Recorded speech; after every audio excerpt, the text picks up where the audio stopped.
பத்திரிகையாளர் திரு பாக்கி நம்முடன் நினைக்கிறார். பேசலாம் சார். வணக்கம்.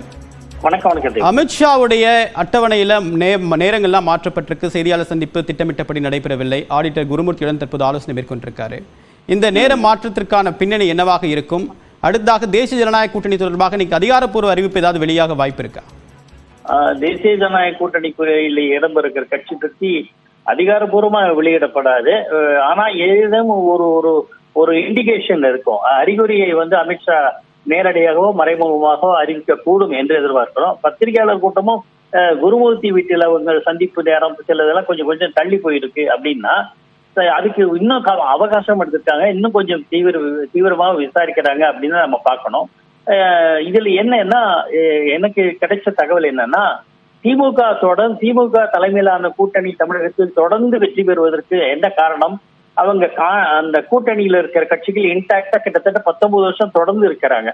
அதே மாதிரி ஒரு கூட்டணி இங்க அமைக்கணும் என்பது அமித்ஷாவோட நோக்கம். அது தேசிய ஜனநாயக கூட்டணி என்கிற இதுல அமையணும். தற்சமயம் பிறகுதான் பாஜக தனியா ஆட்சி அமைப்பதெல்லாம் பின்னாடி அப்படின்ற ஒரு எண்ணத்துல அவர் இருப்பதாக தெரிய வந்துள்ளது. அதனுடைய விளைவா தான் குருமூர்த்தி அவர்கள் வீட்டில இந்த சந்திப்பு நடக்குது. அப்படின்னா குருமூர்த்தி அவர்கள் பல முறை அதிமுக எல்லாமே ஒருங்கிணைந்து எடப்பாடியும் பிஜேபி எல்லாரும் ஒன்றை இணைந்து போட்டிட்டாதான் இணைந்து களத்தை சந்திச்சாதான் திமுக வீட்ட முடியும் அப்படிங்கிற பார்வையில தொடர்ச்சியாக அவர் இருக்கார், அந்த இடத்தை கொண்டிருக்கிறார்.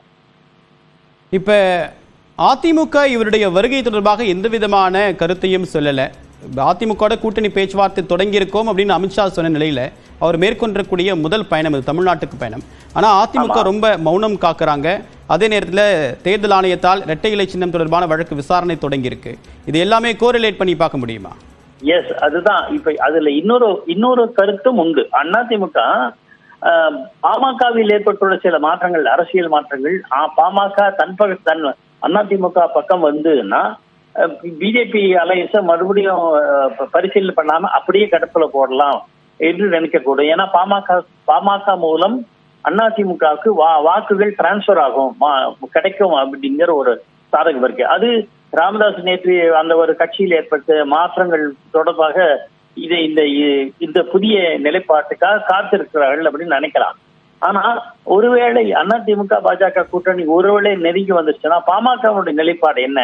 அந்த அதிமுக பாஜக கூட்டணியில் அவர்கள் இடம்பெறுவார்கள். ஏன்னா மக்களவை தொகுதியில பாமக தேசிய ஜனநாயக கூட்டணி, அதாவது பாஜக கூட்டணியில் இடம்பெற்றிருக்காங்க.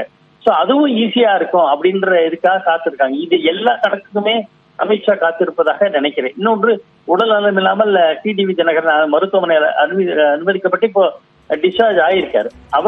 அவரோடையும் கலந்து ஆலோசித்து தென் மாவட்டங்கள்ல ஓபிஎஸ் போன்றவருடைய நிலைப்பாடுகள் குறித்தெல்லாம் ஆலோசிப்பாங்கன்னு நினைக்கிறேன்.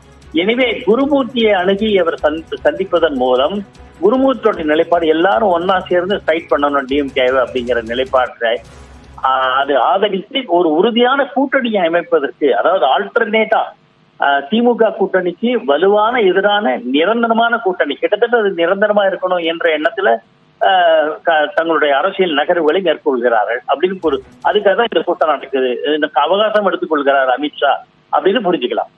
இப்ப குருமூர்த்தி அவர்கள் தான் ஓபிஎஸ் அவருடைய முதல் தர்ம யுத்தத்திற்கு தியானம் பண்ணுங்க அப்படின்னு ஆலோசனை நான் தான் சொன்னேன் அப்படின்னு குருமூர்த்தி அவர்களே சொல்லியிருக்காரு. இன்னைக்கு ஒருங்கிணைப்புக்கு மீண்டும் அதே குருமூர்த்தி தான் ஆலோசனை சொல்றதா நீங்க சொல்றீங்க. இதை அமித்ஷா ஏற்றுக்கொள்வாரா? அமித்ஷா அதிமுக ஒருங்கிணைப்புக்கு என்ன பண்ணிட முடியும்? இல்ல, கடந்த 2021 சட்டப்பேரவை தேர்தலின் போதே அவர் சொல்லி இருக்காரு, எல்லாரையும் சேர்க்கணும் அப்படின்னு சொல்லியிருக்காரு. அதுக்கு எடப்பாடி பழனிசாமி மறுப்பு தெரிவிச்சு வெளியில சொல்லி மறுத்து இருக்காரு, நாங்க யாரும் சேர்க்க மாட்டோம் அப்படின்னு. ஆக அமித்ஷாவோட நிலைப்பாடு அப்படித்தான் இருக்கு. சோ அமித்ஷாவும் குருமூர்த்தி கிட்டத்தட்ட குருமூர்த்தியை கலந்து ஆலோசித்து ஒரு பத்திரிகையாளர் என்கிற முறை சில கருத்துக்களை கேட்டறிந்து அதையொட்டி தன்னுடைய நிலைப்பாட்டுக்கும் வலுவை சேர்ப்பதாக அடுத்த காயை நகர்த்துவார். இது எப்படி செயல்படுத்துவது அப்படிங்கிற ஒரு பார்வையில அவர் அமித்ஷா இருக்கிறார் என்று நாம் புரிந்து கொள்ளலாம். உங்களுடைய கருத்துக்களுக்கு மிக்க நன்றி திரு பாக்கி.